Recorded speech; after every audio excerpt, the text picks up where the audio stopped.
இயேசு கிறிஸ்துவின் நாமத்தினால் அழைக்கப்பட்ட சகோதர சகோதரிகள் அனைவருக்கும் காலை வணக்கத்தை தெரிவித்துக்கொண்டு இன்றைக்கான காணொளிக்கு நம்ம போலாங்க. இன்றைக்கு நம்ம பார்க்க போகின்ற தலைப்பு என்னவென்றால், லூக்காவை பற்றிய 9 சுவாரஸ்யமான உண்மைகள். 9 இன்ட்ரெஸ்டிங் ஃபேக்ட்ஸ் அபவுட் லூக். புதிய ஏற்பாடை பொறுத்த வரைக்கும் நம்ம அதிகமாக யாரை பற்றி பார்க்குறோம் அப்படின்னு பார்த்தீங்கன்னாக்கா, இயேசு கிறிஸ்துவை பற்றி பார்ப்போம். அதுக்கப்புறம் பேதுரு, ஸ்தேவான், அப்போஸ்தலனாகிய பவுல் பற்றி பெரும்பாலும் நம்ம அதிகமாக பார்க்குறோங்க. ஆனால் இந்த ஒரு காணொலியில் நம்ம லூக்கை பற்றி ஆழமாக பார்க்கலாம்.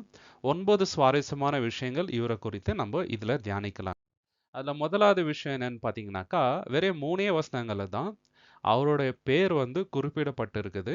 அது எந்தெந்த வசனங்கள் நம்ம பார்க்கலாங்க. அது பார்க்கறது மூலியமாக அவரை பற்றி இன்னும் டீட்டெயிலாக நம்ம தெரிஞ்சுக்கலாம். கொலோசியர் 4ஆம் அதிகாரம் 14வது வசனம். பிரியமான வைத்தியனாகிய லூக்காவும். பார்த்தீங்களா, பவுல் இங்க தெளிவுபடுத்துறாருங்க. யார் இந்த லூக்கா அப்படின்னாக்கா, இவர் பிரியமான வைத்தியன் அப்படின்றாருங்க. Beloved physician.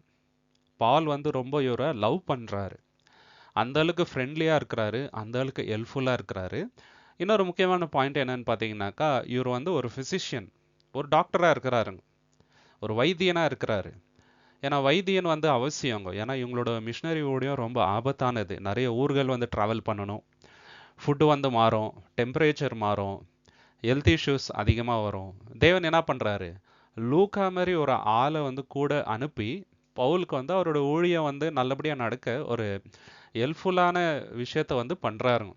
சரிங்களா, உதவிகரமாக இருப்பதற்கு தேவன் என்ன பண்ணுறாரு, ஒரு மனிதனை ஏற்பாடு பண்ணுறாரு. அவரு தான் லூக்கா. தேமாவும் உங்களுக்கு வாழ்த்துதல் சொல்கிறார்கள். ஸோ ஃபஸ்ட்டு இதிலே நம்ம லூகாவை பற்றி தெளிவாக பார்த்துட்டோம். அவர் ஒரு ஃபிசிஷியன். அப்போஸ்தலனாகிய பவுல் கூட ஒரு உடன் ஊழியக்காரராக அவர் இருக்கிறார். 2 தீமோத்தேயு 4ஆம் அதிகாரம் 11வது வசனம் ரொம்ப முக்கியமான வசனம். இங்கே நம்ம என்ன பார்க்குறோம்னாக்கா, ஒரு காலகட்டத்துக்கு அப்புறம் அப்போஸ்தலனாகிய பவுல் கூட இருந்தவங்க நிறைய பேர் ஓடி போயிடுறாருங்க. ஏன்னா ஊழியம் நாட்கள் செல்ல செல்ல என்ன ஆகுதுனாக்கா ரொம்ப ஆபத்துக்கரமாக ஆகுது. எதிர்ப்புகள் அதிகமாக சம்பாதிக்கிறாங்க. போகிற இடத்துலலாம் அவங்களுக்கு பர்சிக்யூஷன் அதிகமாக ஆகுதுங்க. சரிங்களா, ஜெயிலில் போடுறாங்க, ஆபத்து வருது. ஸோ அப்போ என்ன பண்ணுறாங்க, கூட இருந்தவங்களே நிறைய பேர் அவரை விட்டு தூரமாக போயிடுறாரு. ஆனால் லூக்கா மட்டும் என்ன பண்ணுறாருனாக்கா, அப்போஸ்தலனாகிய பவுல் கூடவே கடைசி வரைக்கும் இருக்கிறாரு. 2 தீமோத்தேயு 4ஆம் அதிகாரம் 11வது வசனம். லூக்கா மாத்திரம் என்னோடு இருக்கிறான், மார்க்கோவை உன்னோடே கூட்டிக் கொண்டு வா, ஊழியத்தில் அவன் எனக்கு பிரயோஜனம் உள்ளவன். பார்த்தீங்களா, தீமோத்தேயுக்கு என்ன சொல்றாரு, என் கூட இப்போ லூக்கா மாத்திரம் தான் இருக்கிறாரு அப்படின்ட்டு. ஸோ அந்த அளவுக்கு உண்மையுள்ள ஒரு ஊழியக்காரனா அப்போஸ்தலனாகிய பவுலுக்கு ரொம்ப ஃப்ரெண்ட்லியாக இவர் இருக்கிறாரு. ஸோ இதுலேருந்து நம்ம என்ன கற்றுக்கலாம் அப்படின்னு பார்த்தீங்கன்னாக்கா, நம்ம கூட உண்மையுள்ள ஒரு உடன் ஊழியக்காரராக இருக்கணும். ஸோ இப்போ நமக்கு நிறைய நிறைய ஊழியக்காரங்க சப்போர்ட்டிவாக இருக்கிறாங்க இல்லைங்களா, அவங்களுக்கு நம்ம ஒரு ஹெல்ப்ஃபுல்லான பர்சனாக தான் இருக்கணும். உபத்திரவமாக இருக்கக்கூடாதுங்க, டிஸ்கரேஜ் பண்ணுற ஒரு பர்சனாக இருக்கக்கூடாது. உடன் ஊழியக்காரராக நம்ம இருந்து அவங்களுக்கு தேவையான அனைத்துமே நம்ம சந்திக்கணுங்க. தேவன் ஏராளமான விஷயங்கள், டேலண்ட்ஸ் நம்மளுக்கு கொடுத்துருப்பாரு. அதை வச்சு மற்றவங்களுக்கு நம்ம சப்போர்ட் பண்ணணும். பிலமோன் 1ஆம் அதிகாரம் 23, 24 கூட இவரை பற்றி பார்க்குறோம். நம்ம கிறிஸ்து இயேசுவின் நிமித்தம் என்னோட கூட காவலில் வைக்கப்பட்டு இருக்கிற எபேப்ராவும், என் உடன் வேலை ஆட்களாகிய மார்க்குவும், அரிஸ்டார்கஸும், தேவாவும், லூக்காவும் உமக்கு வாழ்த்துதல் சொல்கிறார்கள். பார்த்தீங்களா, இவங்க எல்லோருமே அப்போஸ்தலனாகிய பவுல் கூட ரொம்ப ரொம்ப கஷ்டப்படுறாங்க. கஷ்டப்பட்டு ஊழியத்தை நிறைவேற்றுறாங்க. ஃபெலோ லேபரர்ஸ் அப்படின்றாங்க. அப்போஸ்தலனாகிய பவுல் எந்த அளவுக்கு கஷ்டப்படுறாரோ அதே அளவுக்கு இவங்களும் கஷ்டப்படுறாங்க. அதில் முக்கியமான பர்சன் யாருன்னு பார்த்தீங்கன்னாக்கா லூக்கா. சரிங்களா, ஸோ அந்த அளவுக்கு ஒரு பிரயோஜனமான ஊழியக்காரராக லூக்கா இருக்கிறார். ரெண்டாவது விஷயம், ரொம்ப முக்கியமான விஷயம் லூக்கா பற்றி நம்ம என்ன பார்க்குறோம் அப்படின்னாக்கா, அவர் 2 புஸ்தகங்களில் எழுதுறாருங்க. புதிய ஏற்பாட்டில் 2 மேஜரான புக்ஸ் இவர் எழுதியிருக்கிறாரு. அதில் ஒன்று நமக்கு நல்லாவே தெரியுங்க, லூக்கா எழுதின சுவிசேஷம். ரெண்டாவது புஸ்தகம் என்னன்னு பார்த்தீங்கன்னாக்கா, அப்போஸ்தலர் புஸ்தகம். இது ரெண்டுமே ரொம்ப மேஜரான புக்ஸுங்க. இது இல்லைன்னா நமக்கு நிறைய விஷயங்கள் புரியாது இல்லைங்களா. ரெண்டு நம்ம ரொம்ப கம்மியான புஸ்தகம் மாதிரி தான் நமக்கு தெரியும். ஆனால் புதிய ஏற்பாட்டில் 24% இவர் எழுதின எழுத்துக்களை தான் இருக்குதுங்க. கிட்டத்தட்ட 38,000 வார்த்தைகள் இவர் எழுதியிருக்கிறார். So 24% of the New Testament லூக்கா எழுதினதா இருக்குது. ஸோ அந்த அளவுக்கு ரொம்ப ப்ராமினெண்ட்டாக இவர் இருக்கிறாரு. தேவன் அந்த அளவுக்கு வல்லமையா இவரை வந்து பயன்படுத்தினார். மூணாவது விஷயம் என்னன்னு பார்த்தீங்கன்னாக்கா, லூக்கா வந்து இவர் எழுதின சுவிசேஷம் தாங்க. ஏன் வந்து இது ரொம்ப ரொம்ப இம்பார்ட்டன்ட் அப்படின்னு பார்த்தீங்கன்னாக்கா, ஒருவேளை லூக்கா சுவிசேஷம் நமக்கு கிடைக்காம இருந்திருந்தா, ஒருவேளை இவர் அதை எழுதாம இருந்திருந்தா, நமக்கு ஏராளமான விஷயங்கள் தெரியாம போயிருக்கும். இப்போ மத்தேயு, மார்க்கு, யோவான் 3 சுவிசேஷங்கள் இருக்குது. லூக்கா வந்து இன்னொரு சுவிசேஷம். இது நமக்கு நல்லாவே தெரியும். ஆனா இதுல ஒரு ஸ்பெஷாலிட்டி என்னன்னு பார்த்தீங்கன்னாக்கா, மத்தேயு, மார்க்கு, யோவான் இது 3 இல்லாத நிறைய விஷயங்களை லூக்கா மாத்திரமே எழுதுறாரு. ஸ்பெசிஃபிக்கா இவர் மட்டும் தான் எழுதுறாரு. ஒருவேளை இவர் இதை எழுதாம போயிருந்தா நமக்கு நிறைய விஷயங்கள் வந்து மறைபொருளாவே இருந்திருக்கும். ஸோ அந்த விஷயங்கள் என்னென்ன ஒன்னொன்னா நம்ம வந்து பார்க்கலாங்க. ரொம்ப ரொம்ப ஆச்சரியமா இருக்குது, அமேசிங்கா இருக்குதுங்க. தேவன் பாருங்க எவ்வளோ வல்லமை உள்ளவர் அப்படின்றது இதுலயே நம்மளுக்கு வந்து வெளிப்படுது. ஏன்னா ஒரு விஷயமும் அவ்வளோ இம்பார்ட்டன்ஸ். முதலாவது விஷயம் என்னன்னு பார்த்தீங்கன்னாக்கா, யோவான் ஸ்நானகருடைய அந்த பிறப்பு குறித்து வந்து தேவதூதர் ஜெகரியாஸ்கிட்ட வந்து சொல்றாரு இல்லைங்களா, அதை பத்தின விஷயம் வந்து வெறும் லூக்கா மாத்திரம் தான் எழுதுறாருங்க. லூக்கா 1ஆம் அதிகாரத்துல இதை வந்து நம்ம பார்க்கிறோம். ரெண்டாவது விஷயம் என்னன்னு பார்த்தீங்கன்னாக்கா, தேவதூதர் வந்து மரியாள் கிட்ட போய் இயேசு கிறிஸ்து பிறப்பின் பத்தி முன் அறிவிக்கிறாரு இல்லைங்களா, இந்த விஷயம் கூட வெறும் லூக்கா மாத்திரம் தான் எழுதுறாரு. லூக்கா 1ஆம் அதிகாரத்துல இது வந்து ரெக்கார்ட் ஆகிருக்குதுங்க. அடுத்த விஷயம் என்னன்னு பார்த்தீங்கன்னாக்கா, மரியாள் என்ன பண்றாங்க, எலிசபெத்தை போய் பார்க்குறாங்க இல்லைங்களா. அப்போ எலிசபெத்தோட வயித்துல இருக்கிற யோவான் ஸ்நானகர் வந்து துள்ளி குதிக்கிறாருங்க கர்ப்பத்துல. ஏன்னா இயேசு கிறிஸ்துவை பத்தி சொல்லும் போது சந்தோஷத்துல இல்லைங்களா. இந்த ஒரு விஷயம் கூட வெறும் லூக்கா மாத்திரம் தான் ரெக்கார்ட் பண்றாரு. இதுவும் லூக்கா 1 அதிகாரத்துல இருக்குதுங்க. அடுத்த விஷயம் என்னன்னு பாத்தீங்கன்னாக்கா, யோவான் ஸ்நானகருடைய பிறப்பு குறித்தின ரெக்கார்டு இது யார் எழுதுறாங்கன்னு பாத்தீங்கன்னாக்கா, லூக்கா மாத்திரம் தான் எழுதியிருக்கிறாருங்க. வேற 3 சுவிசேஷத்திலுமே இது இல்லை. நமக்கு நல்லாவே தெரியும் யோவான் ஸ்நானகர் வந்து ரொம்ப முக்கியமான ஒரு தீர்க்கதரிசி இல்லைங்களா. இயேசு கிறிஸ்துவை பத்தி அவர் வந்து முன் அறிவிக்கிறார். இயேசு கிறிஸ்துக்கு வழியை வந்து ஆயத்தம் பண்றாருங்க. சரிங்களா. ஸ்திரீயின் இடத்துல பிறந்தவங்களே அவர் ரொம்ப பெரியவரா இருக்கிறார். அப்படிப்பட்டவரோட பிறப்பை குறித்து வெறும் லூக்கா மாத்திரம் தான் ரெக்கார்ட் பண்ணியிருக்கிறாருனாக்கா, எந்த அளவுக்கு இம்பார்ட்டண்டா இருக்கிறார் பாருங்க லூக்கா. தேவன் எவ்வளவு வல்லமையா அவரை பயன்படுத்தி இருக்கிறாருன்றத நம்ம இங்க பார்க்கலாம். அடுத்த விஷயம் என்னன்னு பாத்தீங்கன்னாக்கா, இயேசு கிறிஸ்துவை கூட்டிட்டு போயிட்டு என்ன பண்றாங்க, ஆலயத்துல விருத்த சேதனம் பண்றாருங்க. இந்த விஷயத்தை குறித்து வெறும் லூக்கா மாத்திரம் தான் எழுதியிருக்கிறார். வேற சுவிசேஷத்துல இல்லைங்க. சரிங்களா. தேவனுக்கு முன்பாக என்ன பண்றாங்க, பிரசன்ட் பண்றாங்க. இந்த விஷயத்த கூட வேற லூக்கா மாத்திரம் தான் எழுதியிருக்கிறாருங்க. இது ரொம்ப அருமையான விஷயம். அடுத்து வந்து இயேசு கிறிஸ்து வந்து காணாம போயிடுறாரு இல்லைங்களா. அப்போ மரியாளும் யோசிப்பும் தேடிட்டு வராங்க. அப்போ அவர் என்ன பண்றாருங்க, அங்க இருக்கிற நியாய சாஸ்திரிங்கள்ட்ட வேதபாரங்கள்ட்ட பேசிட்டு இருக்கிறாரு இயேசு கிறிஸ்து. அவ்வளவு சின்ன வயசுலயே ரொம்ப ஞானமா பேசுறாருங்க. இந்த விஷயத்தை குறித்து லூக்கா மாத்திரம் தான் எழுதியிருக்கிறாருங்க. இதெல்லாம் ரொம்ப இம்பார்ட்டண்ட்டான ஈவெண்ட்ஸ். ஒருவேளை லூக்கா சுவிசேஷம் நமக்கு இல்லைன்னு வச்சுங்களேன், இவ்வளோ அருமையான விஷயங்கள் நமக்கு தெரியாமலேயே போயிருக்கோங்க. மறைப்பொருளாவே இருந்துட்டு இருக்கிறோம். அடுத்து வந்து இயேசு கிறிஸ்து என்ன பண்றாருனாக்கா, நாயின்னு ஒரு விதவை இருக்கிறாங்க. அவங்க மகனை வந்து உயிர்த்தெழ வைக்கிறார். இது ரொம்ப பெரிய மிராக்கல். சரிங்களா. இந்த மிராக்கல் கூட பார்த்தீங்கன்னாக்கா மற்ற 3 சுவிசேஷத்துல இல்லைங்க. லூக்கால மாத்திரம் தான் இருக்குது. அடுத்து வந்து 70 பேரை வந்து தேவனுடைய ராஜ்யத்தை குறித்து சுவிசேஷத்தை பிரசங்கிக்கும்படி இயேசு கிறிஸ்து என்ன பண்றாருங்க, அனுப்பி அனுப்பி வைக்கிறாரு இல்லைங்களா. இந்த விஷயத்தை குறித்து கூட மற்ற சுவிசேஷத்துல இல்லைங்க, லூக்கால மாத்திரம் இருக்குது. அடுத்து ரொம்ப முக்கியமான ஒரு உவமை, அது என்னன்னாக்கா, நல்ல சமாரியன். நம்ம மற்றவங்களை எப்படி நேசிக்கணும், அன்பை குறித்தான ஒரு உவமை நல்ல சமாரியன். இந்த நல்ல சமாரியனை குறித்து வெறும் லூக்கா சுவிசேஷத்துல மாத்திரம் தான் ரெக்கார்ட் ஆகிருக்குது. அடுத்து வந்து மார்த்தாள் மரியாள் வீட்டுக்கு இயேசு கிறிஸ்து போறாரு இல்லைங்களா. அங்க வந்து மரியாளை பத்தி என்ன சொல்றாரு, மரியாள் நல்ல பங்கை வந்து தேர்ந்தெடுத்திருக்கிறாங்க அப்படின்ட்டு சொல்றாரு இல்லைங்களா. இந்த ஒரு ஈவெண்ட்டு வெறும் லூக்கால மட்டும் தான் பதிவாயிருக்குது. இதெல்லாம் வந்து ரொம்ப முக்கியமான விஷயங்கள். ஒரு கிறிஸ்தவர் ஆவிக்குரிய வளர்ச்சி எப்படி அடையணும், எது வந்து வாழ்க்கையில ரொம்ப இம்பார்ட்டன்ட் அப்படின்றதுக்கு இதெல்லாம் வந்து இம்பார்ட்டண்டான விஷயங்கள். இதெல்லாம் வந்து லூக்கால இருக்குது. அடுத்து வந்து நள்ளிரவுல வர ஒரு நண்பன், ஃப்ரெண்ட் அட் மிட் நைட். அவர் போயிட்டு அந்த ஃப்ரெண்டை கதவு தட்டி கூப்பிடுறாரு இல்லைங்களா. இந்த ஒரு விஷயத்தை இயேசு கிறிஸ்து சொல்றாரு இல்லைங்களா. இது கூட வந்து லூக்கால மட்டும்தான் இருக்குதுங்க. அடுத்து வந்து அந்த parable of the rich fool, அந்த மூடனான ஒரு பணக்காரன் அவர் என்ன நினைக்கிறாரு, நான் வந்து இன்னும் களஞ்சியத்துல நல்லா சேர்த்து வச்சுட்டு இன்னைக்கு நான் வந்து என் லைஃப்பை நல்லா என்ஜாய் பண்ணுவேன் அப்படின்ட்டு நினைக்கிறாருங்க. இப்போ தேவன் என்ன சொல்றாரு, இன்னைக்கு ராத்திரி உன்னோட ஜீவனை நான் எடுத்துட்டா நீ என்ன பண்ணுவ அப்படின்ட்டு, இல்லைங்களா? ஸோ இந்த ஒரு விஷயத்தை குறித்து கூட வெறும் லூக்கால மட்டும் தான் பதிவாயிருக்குதுங்க. அடுத்து வந்து the parable of lost coin, தொலைந்த நாணயத்தின் ஓமை. சரிங்களா? இது கூட வந்து ரொம்ப முக்கியமான ஒரு உவமை. இதை குறித்து கூட வெறும் லூக்கால மட்டும் தான் இருக்குது. அடுத்து வந்து ரொம்ப முக்கியமான ஒரு உவமை, தேவனோட அன்பு எவ்வளோ பெரியது, நம்மளோட பாவம் எவ்வளோ பெருசாக இருந்தாலும் தேவன் எந்த அளவுக்கு தாராளமாக நம்ம மன்னிக்கிறாரு அப்படின்றத குறித்து ஒரு முக்கியமான உவமை வந்து இயேசு கிறிஸ்து பேசுகிறாரு. அது என்னன்னு பார்த்தீங்கன்னாக்கா, கெட்ட குமாரனின் உவமை, ப்ராடிகல் சன் பற்றி. அது கூட வந்து வெறும் லூக்கால மட்டும்தான் இருக்குதுங்க.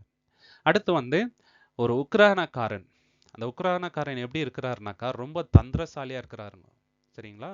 ரொம்ப புத்திசாலியாக இருக்கிறாரு, ஷ்ரூயடாக இருக்கிறாரு. அவரை பற்றின ஒரு ஓமை வந்து ஒரு லூக்கால மட்டும் தான் இருக்குதுங்க. அடுத்து வந்து ரொம்ப முக்கியமான ஓமை எதுன்னு பார்த்தீங்கன்னாக்கா, ஐஸ்ரோவான் லாசரு, ரிச் மேன் அண்ட் லாசரஸ். இந்த ஒரு பர்டிகுலர் ஓமை கூட லூக்கால மட்டும்தான் இருக்குது. அடுத்து வந்து இயேசு கிறிஸ்து என்ன பண்ணுறாருனாக்கா, 10 குஷ்டரோகிகளை வந்து சொஸ்தப்படுத்துறாருங்க, மிராக்கல். சரிங்களா? இது வந்து one of the greatest miracle. Okay, அந்த 10 பேர்ல ஒரே ஒருத்தர் வந்து தான் இயேசு கிறிஸ்துக்கு நன்றியை தெரிவிக்கிறார். மீது 9 பேர் வந்து வரல. ஸோ நம்ம வந்து அந்த மாதிரி தான் இருக்கணுங்க, எப்பவுமே நன்றி உள்ளவங்களா இருக்கணும் தேவனுக்கு.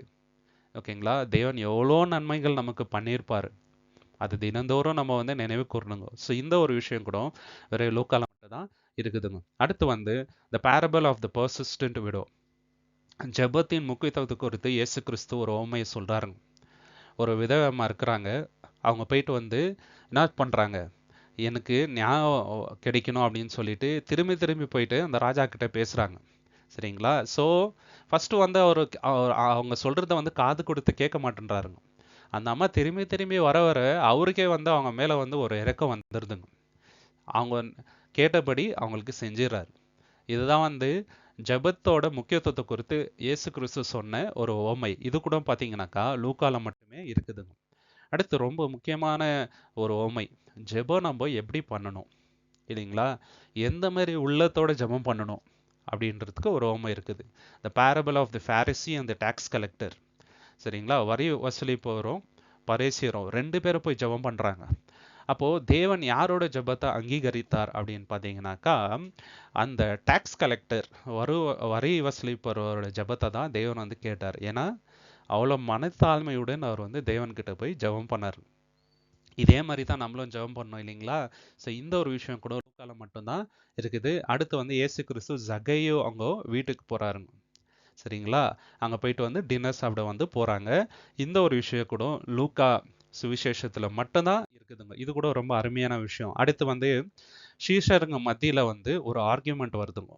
சீஷருங்கள்ல யாரு பெரியவங்க அப்படின்ற அந்த ஒரு விஷயம். இது கூட வந்து லூக்கா 22ஆம் அதிகாரத்துல மட்டும்தான் இருக்குதுங்க. அடுத்து ரொம்ப முக்கியமான ஒரு ஈவெண்ட், இயேசு கிறிஸ்துவை அரெஸ்ட் பண்ணிடுறாங்க, இல்லைங்களா? அப்போ ஏரோது கிட்ட கொண்டு போறாங்க. இந்த ஏரோது கிட்ட கொண்டு போகின்ற அந்த விஷயம் வந்து லூக்கால மட்டும்தான் பதிவாயிருக்குதுங்க, மற்ற 3 சுவிசேஷத்துல இல்லை. சரிங்களா? இவ்வளோ விஷயங்கள் வந்து லூக்கால இருக்குதுங்க. ஒருவேளை லூக்கா இவ்வளோ விஷயத்த வந்து பதிவு பண்ணலனாக்கா நமக்கு இயேசு கிறிஸ்து வாழ்க்கையில நடந்த சில முக்கியமான ஈவெண்ட்ஸே வந்து நம்மளுக்கு தெரியாம போயிட்டு இருக்கோம். நம்ம எப்படி வாழணுன்ற விஷயங்கள் தெரியாம போயிருக்கோம். அவ்வளோ இம்பார்ட்டண்டான விஷயங்களை தேவன் அவர் மூலியமா எழுத வச்சிருக்காரு, இல்லைங்களா?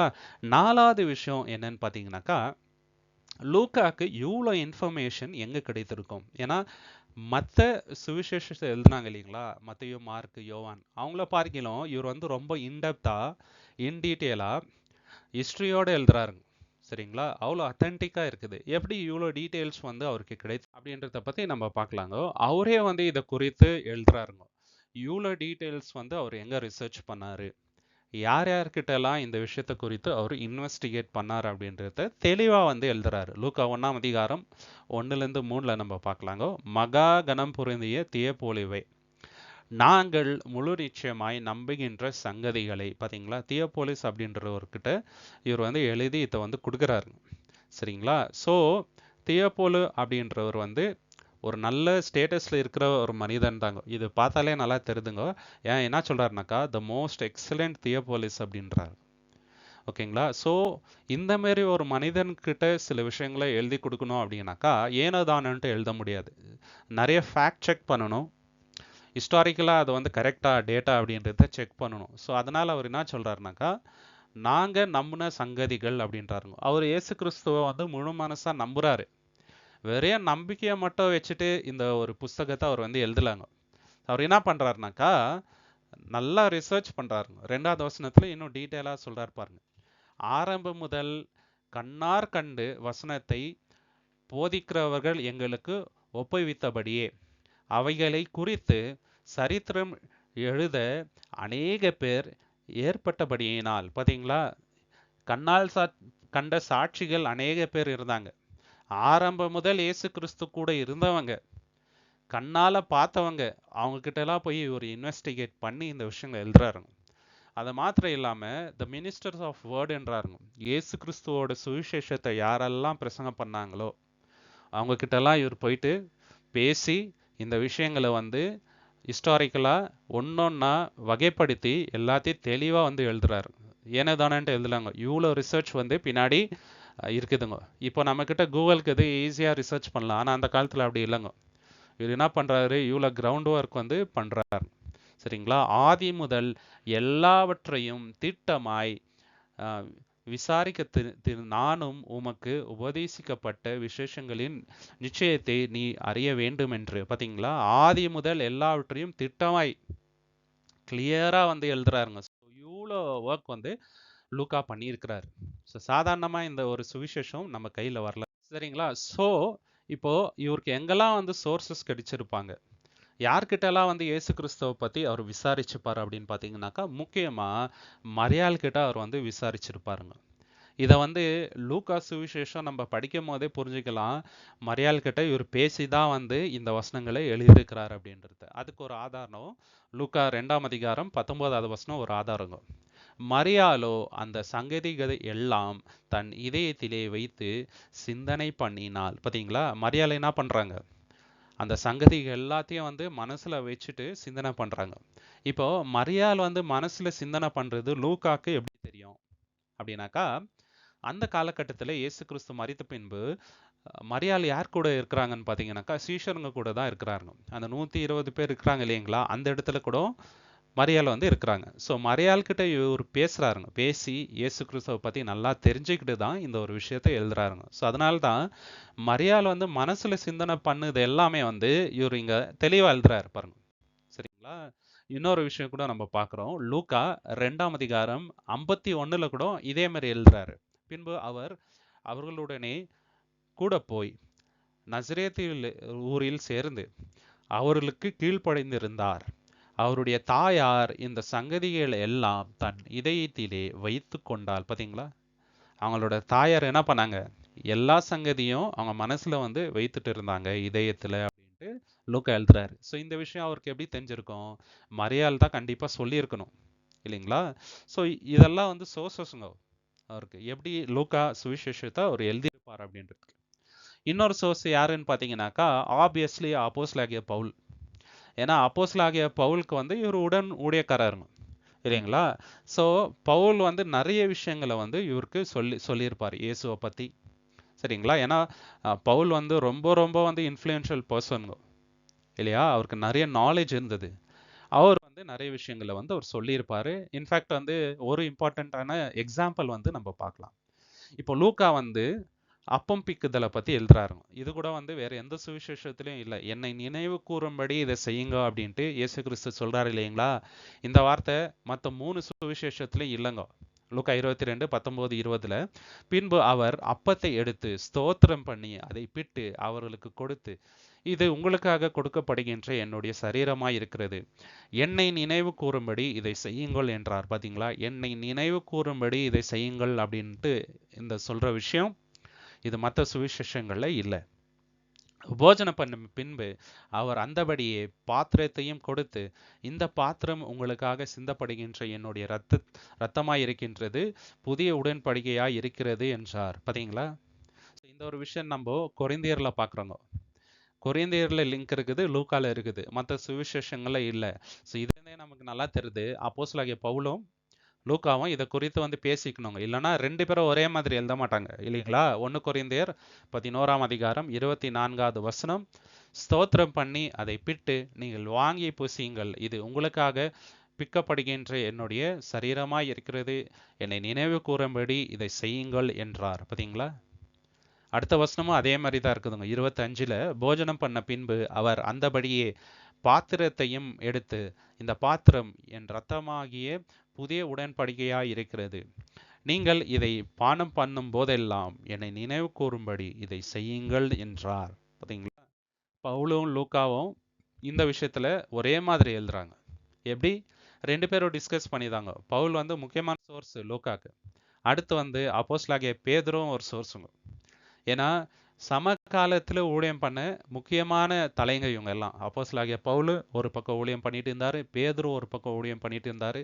இவங்களெல்லாம் மீட் பண்ணக்கூடிய அந்த ஆப்பர்ச்சுனிட்டி லூக்கா கிட்ட இருந்துச்சுங்க. ஸோ பேதுருக்கிட்ட கூட நிறைய டீட்டெயில்ஸ் கலெக்ட் பண்ணியிருப்பாரு இல்லைங்களா? 5வது விஷயம் லூக்கா பற்றி நம்ம தெரிஞ்சுக்க வேண்டியது என்னன்னு பார்த்தீங்கன்னாக்கா, புதிய ஏற்பாடில் இன்னொரு முக்கியமான ஒரு புஸ்தகம் என்னன்னு பார்த்தீங்கன்னாக்கா அப்போஸ்தலர் புஸ்தகம். இது இல்லைன்னு வச்சுங்களேன், சபை எப்படி ஆரம்பிச்சாங்க அப்படின்ற அந்த ஹிஸ்ட்ரியே நமக்கு தெரியாதுங்க. சர்ச் ஹிஸ்ட்ரியே நமக்கு தெரியாம போயிடும். இயேசு கிறிஸ்து மரித்து உயிரோடு எழுந்த பின்பு, அவர் வந்து பரலோகத்துக்கு ஏறி போன பின்பு என்னெல்லாம் நடந்துச்சு, சரிங்களா? சத்தியம் எப்படி வந்து பரவிச்சு அப்படின்ற அந்த ஒரு முக்கியமான சத்தியம் நம்மளுக்கு வெளிப்பட்டு இருக்காது. ஆனா இதன் மூலியமா நமக்கு வெளிப்படுதுங்க, சரிங்களா? அவ்வளோ முக்கியமான புத்தகம் வந்து அப்போஸ்தலர் நடவடிக்கை. ஸோ இதை வந்து நம்ம பார்க்குறோங்க, சரிங்களா? இது கிட்டத்தட்ட AD 33 டு AD 60, சரிங்களா? கிட்டத்தட்ட 30 வருஷம் ஹிஸ்ட்ரியை வந்து இவர் ரெக்கார்ட் பண்ணுறாரு, சரிங்களா? ஸோ இவர் எப்படி எழுதுறாருன்னு பார்த்தீங்கன்னாக்கா, நிறைய இடத்துல அப்போஸ்தலனாகிய பவுல் கூடவே ட்ராவல் பண்ணுறாருங்க, சரிங்களா? சர்ச்சு வந்து எப்படி ஆரம்பிச்சாங்க, அப்போஸ்தலனாகிய பவுல் வந்து எந்தெந்த சர்ச்சை வந்து ஆரம்பித்தாரு, பேதுரு வந்து எத்தனை பேருக்கு வந்து ஞானஸ்தானம் கொடுத்தாரு, எங்கெல்லாம் வந்து அவங்க அடிபட்டாங்க, இந்த சத்தியத்துக்காக எவ்வளோ பாடுகள் அவங்களுக்கு பட்டாங்க, எந்த அளவுக்கு உபத்திரவம் இருந்துச்சு, சபையில வந்து எந்த அளவுக்கு அந்நியம் இருந்துச்சு, அன்பு இருந்துச்சு, இதெல்லாம் வந்து வெளியே வந்திருக்காதுங்க. ஸோ அந்த அளவுக்கு முக்கியமான விஷயங்களை தேவன் லூக்கா மூலியமா நமக்கு தேவன் கொடுத்திருக்கிறாருங்க. 6வது விஷயம் என்னன்னு பார்த்தீங்கன்னாக்கா, அப்போஸ்தலர் நடவடிக்கை ஃபுல்லாவே வந்து ஹிஸ்ட்ரி தாங்க. கிட்டத்தட்ட 30 வருஷம் ஹிஸ்ட்ரி அங்க இருக்குதுங்க. சபை எப்படி ஆரம்பிச்சாங்க அப்படின்ற ஆரம்ப புள்ளி அங்க இருக்குது இல்லையா? ஸோ இவ்வளோ டீட்டெயில்ஸ் வந்து லூக்காக்கு எப்படி கிடைத்திருக்கும் அப்படின்றத நம்ம பார்க்கலாங்க. லூக்கா ஃபர்ஸ்ட் என்ன பண்ணியிருப்பாருங்க, நிறைய ஐ விட்னஸஸை வந்து இன்டர்வியூ பண்ணியிருப்பாரு. ஐ விட்னஸஸ் என்னும் போது யாரு? இயேசு கிறிஸ்து கூட இருந்த அந்த 11 சீஷர்கள் இல்லைங்களா? இவங்களால தான் வந்து சபை ஆரம்பிக்கப்பட்டது இல்லைங்களா? இவங்க இல்லைனாக்கா சபை வந்து வந்திருக்காதுங்க. ஸோ அதனால இவங்கள வந்து டைரக்டா போய் வந்து இன்டர்வியூ பண்ணியிருப்பாருங்க. ஸோ அதனால தான் இவ்வளோ துல்லியமா டீட்டெயிலாக எல்லா விஷயங்களையும் எழுதுறாருங்க. அது மாத்திரம் இல்லாமல் 2வது முக்கியமான பாயிண்ட்ஸ் நம்ம என்ன பார்க்குறோம்னாக்கா, நிறைய இடத்துல வந்து அப்போஸ்தலர் புஸ்தகத்தில் இவரே வந்து இருக்கிறாருங்க. நாங்கன்ட்டு நிறைய வசனத்தில் அவர் இருக்கிற மாதிரியே எழுதுறாருங்க. பவுல் கூட வந்து அவர் இருக்கிறாரு, சீஷருங்க கூட வந்து அவர் இருக்கிறாருங்க. இதுக்கு நிறைய ஆதாரங்கள் இருக்கு. ஸோ முதலாவது ஆதாரம் எங்கன்னு பார்த்தீங்கன்னாக்கா, அப்போஸ்தலர் 16ஆம் அதிகாரம் 10லேருந்து 17 நம்ம வாசிக்கும் போது, இந்த சம்பவம் நடைபெறும் பொழுது லூக்கா அந்த இடத்துல இருக்கிறாருங்க பவுல் கூட. அப்போஸ்தலர் 16ஆம் அதிகாரம் 10வது வசனம், அந்த தரிசனத்தை அவன் கண்டபோது அவர்களுக்கு சுவிசேஷத்தை அறிவிக்கும்படி கர்த்தர் எங்களை அழைத்தார் என்று நாங்கள் நிச்சயித்து கொண்டு உடனே மக்கெதோனியாவுக்கு புறப்பட்டு போக பிரயத்தனம் பண்ணி. பார்த்தீங்களா? இப்போ பவுலுக்கு வந்து ஒரு விஷன் வருதுங்க. அப்போ லூக்கா எப்படி எழுதுறாருனாக்கா, நாங்க வந்து பவுல் கூட இருந்தோம், உடனே நாங்க வந்து மாசிடோனியா போக ரெடி ஆயிட்டோம் அப்படின்ட்டு சொல்றாரு, சரிங்களா? ஸோ இந்த சம்பவங்கள் எல்லாம் நடைபெறும் பொழுது பவுல் கூடவே லூக்கா இருக்கிறாருங்க. அதனால தான் இவ்வளோ டீட்டெயிலாக கிளியரா வந்து எழுத முடியுதுங்க. இல்லைன்னா இவ்வளோ டீட்டெயிலாக எழுத முடியாது. அப்போஸ்தலர் 20ஆம் அதிகாரம் 5லேருந்து 15 கூட இன்னொரு ஆதாரம் நம்ம பார்க்குறோங்க. இந்த இடத்துல கூட லூக்கா சீஷருங்க கூடவே இருக்கிறார், பவுல் கூடவே இருக்கிறார். நம்ம வந்து வாசிக்கலாம். புளிப்பில்லா அப்ப பண்டிகை நாட்களுக்கு பின்பு நாங்கள் கப்பல் ஏறி பிலிப்பு பட்டணத்தை விட்டு 5 நாளைக்குள்ளே த்ரோவா பட்டணத்துக்கு அவர்களிடத்தில் வந்து அங்கே 7 நாள் தங்கி இருந்தோம். பார்த்தீங்களா? ட்ரோவாஸ் என்ற பட்டணத்துக்கு போறாங்க, அங்கே 7 நாள் வந்து தங்கி இருக்கிறாங்க. ஸோ அங்கே கூட யாரெல்லாம் இருக்கிறாங்கன்னு பார்த்தீங்கன்னாக்கா, பவுல் இருக்கிறாங்க, எல்லாருமே இருக்கிறாங்க. ஸோ அங்கே லூக்காவும் இருக்கிறாருங்க. இதெல்லாம் கண்ணால் பார்த்து இதெல்லாம் எழுதுறாருங்க. அப்போஸ்தலர் 21ஆம் அதிகாரம் 1லேருந்து 18 இந்த சம்பவங்கள் நடக்கும்போது கூட அங்க கூட லூக்கா இருக்கிறாரு. 21ஆம் அதிகாரம் 1ல நம்ம பார்க்கலாம். நாங்கள் அவர்களை விட்டு பிரிந்து துரை பெயர்ந்த பின்பு நேராய் ஓடி கோஸ் தீவுக்கும் மறுநாளிலே ரோது தீவுக்கும் சேர்ந்து அவ்விடம் விட்டு பத்தாரா பட்டணத்துக்கு வந்து பார்த்தீங்களா, இவ்வளோ இடங்கள்ல வந்து அவங்க டிராவல் பண்றாரு. கோஸ் தீவு, அப்புறம் ரோது தீவு, அதுக்கப்புறம் பத்தாரா, இவ்வளோ இடங்களுக்கு டிராவல் பண்றாங்க சீஷர்களோட. பவுல் கூடவும் இருக்கிறாரு. இவ்வளோ இடத்துக்கு வந்து டிராவல் பண்ணி இவ்வளோ வந்து எழுதுறாருங்க. அடுத்து அப்போஸ்தலர் 27ஆம் அதிகாரம் 1லேருந்து 28 சம்பவங்கள் நடக்கும்போது கூட லூக்கா அந்த இடத்துல இருக்கிறாருங்க.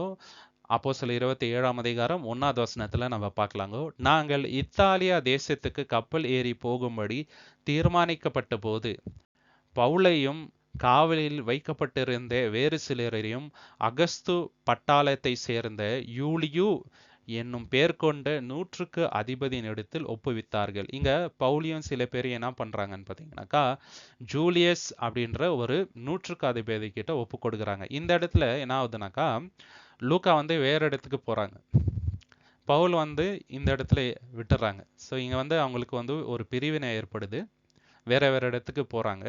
ஸோ அதை குறித்து வந்து அவர் ரெக்கார்ட் பண்றாருங்க. ஸோ இவ்வளோ விஷயங்கள் டீட்டெயிலாக வந்து எழுதுறாருங்க. இதுதான் வந்து அவருடைய சோர்ஸ். ஸோ அடுத்த முக்கியமான பாயிண்ட் என்னன்னு பார்த்தீங்கன்னாக்கா, பவுல் எங்கெல்லாம் போனாரு வந்தாரு, இதெல்லாம் வந்து பவுல் என்ன பண்ணியிருப்பாருங்க, ஒரு ரெக்கார்டு வந்து மெயின்டைன் பண்ணியிருப்பார் நிச்சயமாக. இப்போ லூக்கா வந்து பவுல் கூடயே இருக்கிறதுனால, டிராவல் பண்றதுனால லூக்கா என்ன பண்ணியிருப்பாரு, பவுலுக்கு வந்து ஹெல்ப் பண்ணியிருப்பாருங்க. சரிங்களா, இதெல்லாம் எழுதி வைக்கிறதுக்கு நிச்சயமாக நடந்திருக்குங்க. அது மாத்திரம் இல்லாம பேதுருக்கிட்ட இருந்து நிறைய இன்ஃபர்மேஷன் வந்து லூக்கா கலெக்ட் பண்ணியிருப்பாருங்க. சரிங்களா, அதனால தான் அப்போஸ்தலர் 1ஆம் அதிகாரத்திலேருந்து 9ஆம் அதிகாரம் வரைக்கும் அவ்வளோ டீட்டெயிலாக வந்து எல்லா விஷயங்களையும் எழுதுறாரு. ரெண்டாவது வந்து பிலிப்பிக்கிட்ட கூட நிறைய விஷயங்களை அவர் வந்து கலெக்ட் பண்ணியிருப்பார். இது எப்படின்றத பின்னாடி நம்ம வந்து பார்க்கலாம். அதுக்கப்புறம் அப்போஸ்தலனாகிய பவுல் ஆப்வியஸாக, ஏன்னா பவுல் கூட வந்து நிறைய நாள் வந்து அவர் இருக்கிறாரு இல்லைங்களா, ஸோ நிறைய டீட்டெயில்ஸ் வந்து அங்கேயே வந்து கலெக்ட் பண்ணியிருப்பாரு. இதெல்லாம் சேர்த்து தான் என்ன பண்ணுறாரு, அப்போஸ்தலர் நடவடிக்கையை அவ்வளோ தெளிவாக வந்து எழுதுறாரு. அடுத்து அப்போஸ்தலர் 28:30 வசனம் நம்ம வாசிக்கலாங்க. பின்பு பவுல் தனக்காக வாடகைக்கு வாங்கியிருந்த வீட்டிலே 2 வருஷம் முழுவதும் தங்கி தன்னிடத்தில் வந்த யாவரையும் ஏற்றுக்கொண்டு, பவுல் என்ன பண்றாருனாக்கா 2 வருஷம் ஹவுஸ் அரெஸ்ட்ல இருக்கிறார். அதுதான் வந்து இங்க நம்ம பார்க்குறோம். இந்த ஒரு காலகட்டத்தில் லூக்கா என்ன பண்ணியிருப்பாரு அப்படின்னு பார்த்தீங்கன்னாக்கா, பேதுரு கிட்ட நிறைய டீட்டெயில்ஸ் வந்து கலெக்ட் பண்ணியிருப்பாருங்க. ஏன்னா பவுல் கூட லூக்கா இந்த இடத்துல இல்லை 2 வருஷம். இந்த 2 வருஷமும் அவர் என்ன பண்ணியிருப்பாருனாக்கா, பேதுருக்கிட்ட போய் நிறைய ஆய்வு பண்ணி இயேசு கிறிஸ்துவை பற்றி இன்னும் நிறைய விஷயங்களை வந்து பேதுருக்கிட்ட கலெக்ட் பண்ணியிருப்பாருங்க. பேதுரு எங்கெல்லாம் ஊழியம் பண்ணாரு, ஸோ அவருக்கு வந்த சேலஞ்சஸ் என்னென்ன, இதெல்லாம் வந்து கலெக்ட் பண்ணி அந்த டீட்டெயில்ஸ் நோட் பண்ணி வைத்திருப்பாங்க. சரிங்களா, அடுத்து வந்து இன்னொரு முக்கியமான விஷயம் என்னன்னு பார்த்தீங்கன்னாக்கா, 2 வருஷம் அப்போஸ்தலனாகிய பவுல் வந்து சிசேரியாவில் இருக்கிறார். அந்த காலகட்டத்தில் இவர் என்ன பண்ணியிருக்கணும்னாக்கா, லூக்கா பிலிப்பு கிட்ட போய் பிலிப்போட ஊழியம் எப்படி நடந்துச்சு, அவர் எங்கெல்லாம் போனார் அப்படின்றத டேட்டா வந்து அவர் கலெக்ட் பண்ணியிருப்பாருங்க. ஸோ இந்த விஷயத்த நம்ம இப்போ பார்க்கலாம். அப்போஸ்தலர் 23ஆம் அதிகாரம் 33ல வந்து பவுலை வந்து சிசேரியால பிடிச்சு வச்சிருக்குதா நம்ம வந்து பார்க்கலாம். அவர்கள் சிசேரியா பட்டணத்தில் சேர்ந்து நிருபத்தை தேசாதிபதியின் இடத்தில் கொடுத்து பவுலையும் அவன் முன்பாக நிறுத்தினார்கள். பவுலை என்ன பண்றாங்க, சிசேரியா கவர்னர் முன்பாக நிறுத்துறாங்க. சரிங்களா, கிட்டத்தட்ட 2 வருஷம் வந்து அவர் அங்க இருக்கிறார். ஓகே, ஸோ இதை வந்து நம்ம அப்போஸ்தலர் 26, 27ல வந்து நம்ம பார்க்கலாம். கிட்டத்தட்ட 2 வருஷம் அங்க இருக்கு. இன்னொரு பக்கம் நம்ம பார்க்கும்போது லூக்காக்கு அருமையான ஒரு ஆப்பர்ச்சுனிட்டி கிடைக்குதுங்க. அது என்ன வாய்ப்பு அப்படின்னாக்கா, பிலிப்பு அவங்க வீட்டுல தங்குற வாய்ப்புங்க. ஸோ அவங்க வீட்டில் அவர் தங்கியிருந்தா சும்மா இருந்திருக்க மாட்டார். பிலிப்பு கிட்ட வந்து ஆதியிலேருந்து என்னெல்லாம் நடந்துச்சு, சபையில் என்னென்ன பிரச்சனைகள் வந்துச்சு, எங்கெல்லாம் இவர் வந்து ஊழியம் பண்ணாரு, அங்கே என்னெல்லாம் எதிர்ப்புகள் வந்துச்சு, இதெல்லாம் வந்து தெளிவாக வந்து டீட்டெயில்ஸ் கலெக்ட் பண்ணி, ஸோ இந்த விஷயங்களை தான் அவர் என்ன பண்ணுறாருனாக்கா அப்போஸ்தலர் நடவடிக்கையில் எழுதியிருக்கிறார். அப்போஸ்தலர் 21ஆம் அதிகாரம் 8வது வசனம், மறுநாளிலே பவுலை சேர்ந்தவர்களாகிய நாங்கள் புறப்பட்டு சிசேரியா பட்டணத்துக்கு வந்து 7 பேரில் ஒருவனாகிய பிலிப்பு என்னும் சுவிசேஷனுடைய வீட்டிலே பிரவேசித்து அவனிடத்தில் தங்கினோம். பார்த்தீங்களா, அவங்க வீட்டுக்கு போய் தங்குறாரு. இது ரொம்ப பெரிய ஆப்பர்ச்சுனிட்டிங்க. எவ்வளோ டீட்டெயில்ஸ் அவர் வந்து கலெக்ட் பண்ணியிருப்பாருங்க. அதனால தான் அவ்வளோ துல்லியமா எல்லா விஷயங்களையும் எழுதுறாரு. இப்போ 7வது விஷயத்த வந்து நம்ம பார்க்கலாங்க. எப்போ வந்து லூக்காவும் அப்போஸ்தலர் நடவடிக்கையும் லூக்கா எழுதியிருக்கிறாரு. அந்த எப்போ நம்ம பார்க்கும் பொழுது 59லேருந்து 60 ஏடிக்குள்ள வந்து இதெல்லாம் அவர் எழுதியிருக்கணும் அப்படின்றது தான் வரலாற்று ஆய்வாளர்கள் ஒரு மனதா ஒப்புக்கொள்கின்ற 8வது விஷயம் என்னன்னு பார்த்தீங்கன்னாக்கா, அப்போஸ்தலனாகிய பவுல் வந்து நிறைய நிருபங்களை எழுதுறாரு இல்லையா? ஸோ அந்த நிருபங்களை டைரக்டா அவர் எழுதலைங்க. ஒருத்தர் வந்து அவருக்கு அசிஸ்ட் பண்ணாங்க. அவர் சொல்ல சொல்ல ஒருத்தர் வந்து எழுதி அதை வந்து அனுப்புவாங்க. அதுக்கு ஒரு உதாரணம் நம்ம வந்து ரோமர் 16ஆம் அதிகாரம் 22ல நம்ம பார்க்கலாம். இந்த நிருபத்தை எழுதின தெர்த்துவாகிய நான் கர்த்தருக்குள் உங்களை வாழ்த்துகிறேன். பாத்தீங்களா, டர்ட்டியஸ் அப்படின்றவர் இங்க ரோமர் நிருபத்தை எழுதுறதுக்கு அப்போஸ்தலனாகிய பவுலுக்கு உதவிகரமா இருந்திருக்கிறாரு இல்லைங்களா? இந்த மாதிரி அதே மாதிரி இன்னும் நிறைய நிறுவங்கள் அவர் எழுதும் போது நிறைய பேர் அவருக்கு வந்து உதவிகரமா இருந்திருக்கிறாரு. அதே மாதிரி தான் லூக்காவும் ஹெல்ப் பண்ணியிருப்பாருன்ட்டு நிறைய ஸ்காலர்ஸ் வந்து பிலீவ் பண்றாருங்க. எதை அடிப்படையா வச்சு பிலீவ் பண்றாங்க அப்படின்னு பாத்தீங்கன்னாக்கா, லூக்கா எழுதின விதம், அப்போஸ்தலர் நடவடிக்கை எழுதின விதம், 1 தீமோத்தி 2 தீமோத்தி டைட்டஸ் இந்த 3 நிருபங்கள் எழுதின விதமும் ஒரே ரைட்டிங் ஸ்டைல் மாதிரியே இருக்குதுங்க. சரிங்களா? இதனால தான் அவங்க வந்து ஸ்ட்ராங்கா என்ன பிலீவ் பண்றாங்கனாக்கா, இது வந்து லூக்கா எழுதியிருக்கணும். அதாவது பால் வந்து டிக்டேட் பண்ண லூக்கா அதை வந்து எழுதியிருக்கணும் அப்படின்ட்டு. பால் சொல்ல சொல்ல அவர் எழுதியிருப்பார் அப்படின்ட்டு. இதே மாதிரி தான் ஈப்ரூ புஸ்தகம் கூட சொல்றாருங்க. எபிரேயர் புஸ்தகம் கூட லூக்கால் தான் எழுதியிருக்கணும். ஏன்னா அந்த ரைட்டிங் ஸ்டைல் வந்து லூக்காவும் அப்போஸ்தலர் நடவடிக்கை எழுதின அந்த ரைட்டிங் ஸ்டைல்ல இருக்குது அப்படின்றத அவங்க வந்து நம்புறாரு. ஏன்னா கடைசி காலத்துல அப்போஸ்தலனாகிய பவுல் கூட லூக்கா தான் இருந்திருக்கிறார். இது கூட ஒரு ஆதாரமா வந்து அவங்க எடுத்துக்கிறாங்க. 2 தீமோத்தி 4ஆம் அதிகாரம் 11வது வசனம், லூக்கா மாத்திரம் என்னோடு இருக்கிறான். பாத்தீங்களா, லூக்கா மாத்திரம் தான் கடைசியில அப்போஸ்தலனாகிய பவுல் கூட இருந்தவருங்க. ஸோ அதை அடிப்படையா வச்சுதான் சொல்றாங்க. கடைசியா லூக்கா பத்தி நம்ம தெரிஞ்சுக்க வேண்டிய விஷயம் என்னன்னு பாத்தீங்கன்னாக்கா, லூக்கா வந்து ஒரு புறஜாதி இல்லைங்களா? நமக்கு நல்லா தெரியும் கொர்நேலியு தான் ஃபர்ஸ்ட் வந்து ஜென்டாயிலேருந்து கிறிஸ்டியனா கன்வெர்ட் ஆனவரும் இல்லைங்களா? ஆனா லூக்கா கூட ஒரு புறஜாதி தான். இது நிறைய பேருக்கு வந்து தெரியாத ஒரு விஷயமாக இருக்கிறது. சரிங்களா? ஸோ இதை எப்படி நம்ம சொல்லலாம் அப்படின்னாக்கா, அப்போஸ்தலனாகிய பவுல் வந்து கொலேசியருக்கு வந்து ஒரு நிருபம் எழுதுறாருங்க. சரிங்களா? அதுல வந்து விருத்த சேதனம் செய்யப்பட்ட ஊழியக்காரர்களை செப்பரேட் பண்றாருங்க, விருத்த சேதனம் அல்லாத ஊழியக்காரங்களை செப்பரேட் பண்ணி எழுதுறாரு. இதை வந்து கொலோசியர் 4ஆம் அதிகாரம் 10லேருந்து 14 வாசிக்கும் போது நம்ம தெரிஞ்சுக்கலாம். என்னோடு கூட காவலில் இருக்கின்ற அரிஸ்தார்க்கும் உங்களுக்கு வாழ்த்துதல் சொல்கிறான். பர்னபாவுக்கு இனத்தானாகிய மார்க்கும் வாழ்த்துதல் சொல்கின்றான். இவனை குறித்து கட்டளை பெற்றீர்களே, இவன் உங்களிடத்தில் வந்தால் இவனை அங்கீகரித்துக் கொள்ளுங்கள். யூஸ்து எண்ணப்பட்ட இயேசுவும் வாழ்த்துதல் சொல்கின்றான். விருத்த சேதனம் உள்ளவர்களில் இவர்கள் மாத்திரம் தேவனுடைய ராஜ்யத்தின் பொருட்டு என் உடன் வேலையாட்களாக இருந்து எனக்கு ஆறுதல் செய்தார்கள். பாத்தீங்களா, இங்க வந்து ஒரு லிஸ்ட் கொடுக்குறாருங்க. அரிஸ்டார்கஸ் ஒருத்தர், அப்புறம் மார்க்கஸ், சரிங்களா?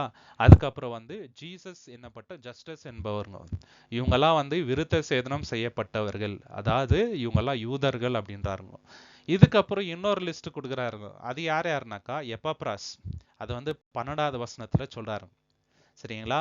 அதுக்கப்புறம் 14வது வசனத்துல 2 பேரை வந்து மென்ஷன் பண்றாரு. அது யாருனாக்கா லூக்காவும் அப்புறம் டீமாஸ். ஸோ இவங்கள வந்து விருத்த சேதனம் செய்யப்பட்டவர்கள்ன்ட்டு சொல்லல அவரு. இவங்க வந்து புறஜாதிகள். ஸோ லூக்கா வந்து ஒரு புறஜாதியார். சரிங்களா? ஸோ ஒரு புறஜாதியை யூஸ் பண்ணி தேவன் இவ்வளோ பெரிய காரியங்களை செய்திருக்கிறார்னாக்கா, தேவனோட நாமத்துக்கு வந்து எப்போதும் மகிமை உண்டாவதாக. நம்மளுடைய தேவன் ரொம்ப பெரியவர். சரிங்களா? ஒன்னுத்துக்கும் பிரயோஜனம் இல்லாத பாத்திரத்தை அவர் வந்து எடுத்து வல்லமையான காரியங்களை செய்யறதுக்கு யூஸ் பண்றாரு இல்லைங்களா? ஸோ உங்களுக்கு இந்த காணொளி பிடிச்சிருந்தா லைக் பண்ணுங்க, ஷேர் பண்ணுங்க, சப்ஸ்கிரைப் பண்ணுங்க. தேவன் தாமே இந்த வசனங்களை ஆசீர்வதிப்பாராக. தேவனோட சித்தம் இருந்தால் கூடிய சீக்கிரம் இன்னொரு காணொளியில நம்ம எல்லோருமே சந்திக்கலாம். Thank you so much. ஆமேன்.